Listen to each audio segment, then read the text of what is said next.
മലപ്പുറം തിരൂരങ്ങാടി കൊളപ്പുറത്ത് വൻ കഞ്ചാവ് വേട്ട.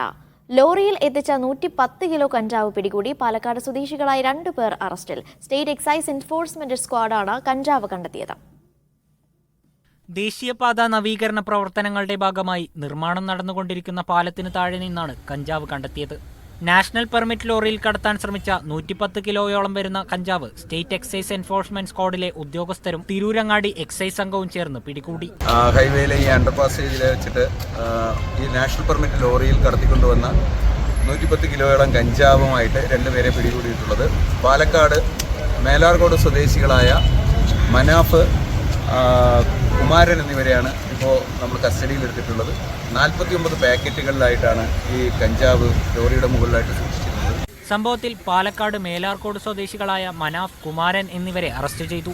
വിപണിയിൽ ഏതാണ്ട് 5 കോടിയോളം രൂപ വരുന്ന കഞ്ചാവാണ് പിടികൂടിയതെന്ന് ഉദ്യോഗസ്ഥർ പറഞ്ഞു. മീഡിയ 1 തിരൂർ.